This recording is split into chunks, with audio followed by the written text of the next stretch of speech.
YouTube, what's going on? I am back with another video. Married at First Sight, Season 3, Episode 8. Let's get right on into it. So the show starts off with Tre and Vanessa.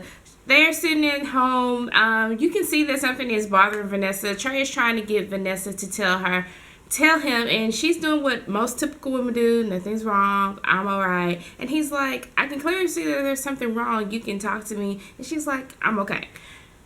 But that is not the situation. David, and talking to some of his friends, some of his buddies, they're asking him how the marriage goes. How long did it take for him to get his first kiss? And they are really shocked to find out that he has not had his first kiss yet. Actually taking the pace is really, really slow. You can tell that they disagree, but they're trying to be supportive because David still has the image and the hope that this marriage is going to work.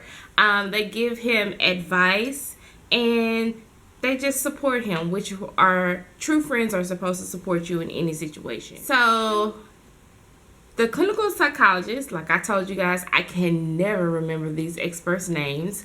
It goes to visit Tre and Vanessa. He speaks with Vanessa first. Vanessa is still holding on, harboring the feelings of abandonment. So she feels like she doesn't communicate well with him because she's always preparing for the ball to drop, per se. Not exactly what she said, but per se that's what she's saying. She's always preparing for the ball to drop, which makes it very hard for her to open up to Tre. So the doctor asked her, did she think that had something to do with her past experience? And she was like, yes, her dad left, so she feels like everybody's always going to leave her. He moved on to talk to Tre. Tre was like, what we just talked about. He can always tell that there's something wrong with her, but she will not open up. It's really frustrating. So when they got together, he brought all that to the table. Vanessa had never really has yet to tell Tre that what happened with the experience with her parents' divorce, some of her past relationships, and it makes her guarded, and she was able to explain that to him, and he understood. They both have pain because his mom left, but he feels like his pain probably is not as bad as hers because he was young. He was like almost 3 years old when his mom left, where she had a whole lifetime with her dad. So they vowed to try to open up and communicate a little bit more after talking to the clinical psychologist. So they move on to David and Ashley. David had to go out of town for work, and Ashley is FaceTiming him. She feels that keeping the communication is open and be able to speak with him, is putting forth an effort. David and Ashley, y'all. David and Ashley. So Neil and Samantha have moved into Samantha's house. They're in Samantha's bed. Neil is trying to wake up Samantha. She don't really want, I'm not ready to wake up yet. So then, since he has her woke her up, she starts spilling out all this stuff. I know there's not that much space here. You're not going to be able to get any room in the closet because my racks are already full. I can probably give you a couple of drawers. I don't have an extra key, so you're going to have to coordinate with me and Sammy for when you can get in the house. And I'm like, boom. Like I said last week, that girl just wants to be in her own space, her own way, to do things her way. I was like, how you not gonna give the man a key? It don't take but like 5 minutes to go to Home Depot, Lowe's, for me, our local dollar store, to get a key made. That is your husband that you committed to for a 6 week. I'm getting on a tangent. Let me stop. Okay, so Neil leaves the house. Neil thinks about it. He's like, okay, this is not gonna work, so he goes to talk to Samantha about the reasons why he feels that they should get their own place. She gets upset, y'all. She gets so upset. Well, you should have said this in the first place. He was like, and he was like, well, I'm making an improvement. I'm telling you now.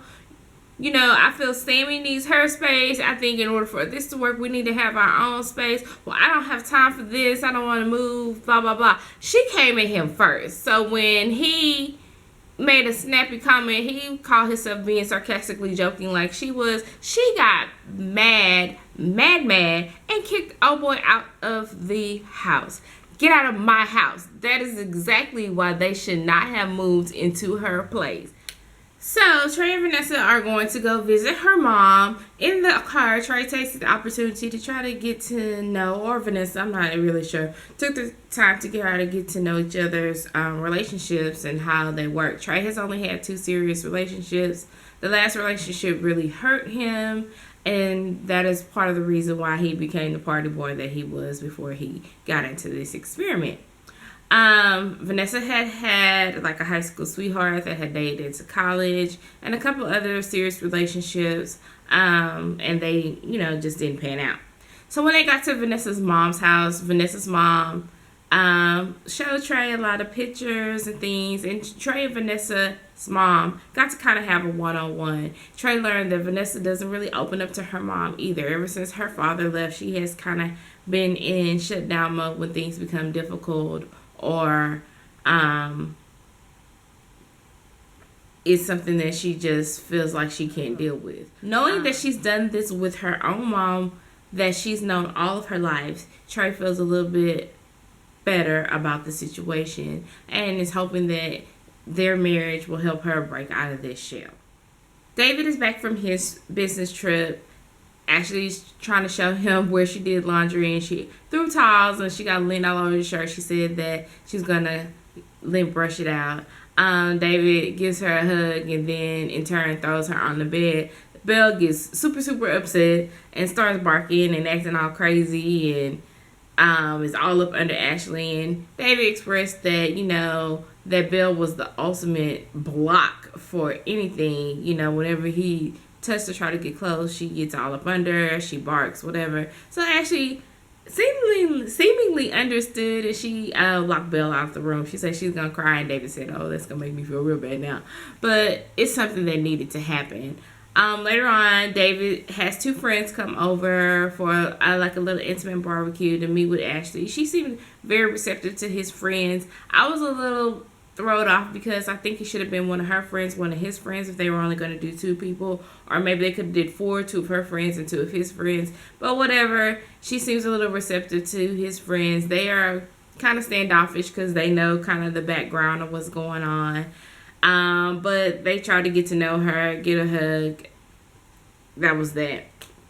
So Neil and Samantha get to meet with the clinical psychologist, and he wants to talk to them about them not living together and their little blow up. Sam just didn't handle the situation correctly. He didn't chastise her, and he didn't chastise Neil, because I feel like Neil gets the big bolt of all the experts saying, well, you don't communicate, you need to do this, you need that. Neil communicates in a different way. He thinks before he reacts, and Samantha reacts before she thinks, and that is not a good mix. And sometimes Neil needs to take from Samantha, and a lot of times Samantha needs to take from Neil. So Trey and Vanessa get to meet with one of Vanessa's friends that she have had since she was in the 6th grade. Her and her fiance have been together for 4 years, and they were Trey and Vanessa were asking them questions. They were asking Trey and Vanessa questions. They were having some of the same problems that Trey and Vanessa were having, which kind of gave Vanessa a sense of relief to know that it's normal to go through these things, especially when you're in a relationship, especially when you're in a marriage. So it gave her a sense of relief. They promised to go to the wedding, so I'm looking at that as stay together, but we will see towards David. Ashley and David get to meet with the clinical psychologist. Well, Ashley they show Ashley's one-on-one conversation with the doctor, and he was giving her some tools, and he was telling her that, some of the things that you're feeling, you need to go ahead and explain it to David. She was like, well, I feel it's going to be hurtful, so I don't really want to have this conversation. But he was like, you need to have this conversation. So he got them together, and she still was kind of standoffish, so he kind of pushed her to have the conversation with David that she's not physically attracted to him, that she moves at a super slow pace. And he asked David how did he feel about it. David was like, all I hear is she's not attracted to me, which is probably all I would have heard too. So as he's giving Ashley some advice. There he's telling him to move anything physical and sexual out of the relationship for now. Let Ashley get comfortable. She's steady saying she don't know how to move on from this place. David agrees to take all the physical and sexual out of the relationship, and she kind of gives him this look. The doctor, the look on his face was like, I don't believe this either, but I'm trying to help y'all to get through the next 3 weeks so we still have something to shoot. That is my opinion on how this goes, because once you tell somebody you're not sexually attracted to them, you're not attracted to them at all, you want to take all physical aspects out of the relationship, you can't see why you guys were matched when you do have a good time. Everything, like I said last week, was me, my, I for Ashley. So I feel so sad for David. I almost felt like I wanted to cry before I turned Sam's birthday, and Neil has done the sweetest thing. He got them a little mini party bus. They go to this place called Agatha's, which is a murder mystery restaurant. Sam gets to be a part of the murder mystery. They're both not big drinkers, so it's just water, dinner with friends, and the little murder mystery thing, which I thought was really, really sweet. Sam really, really appreciated it. It's something that she always wanted to do. She said she would have just been happy with a card, but the murder mystery was awesome. So I feel like that is a turning point in their relationship. Hopefully it stays that way. The night off with Trey and Vanessa. They've come back from visiting Vanessa's people up in South Carolina, North Carolina. I can't remember what they said. It's something Carolina. And Trey, gets into bed and he asks her, can you elaborate on what happened with your dad? I think she probably told him more, but the way that they edited, she didn't tell him very much, but it was hard.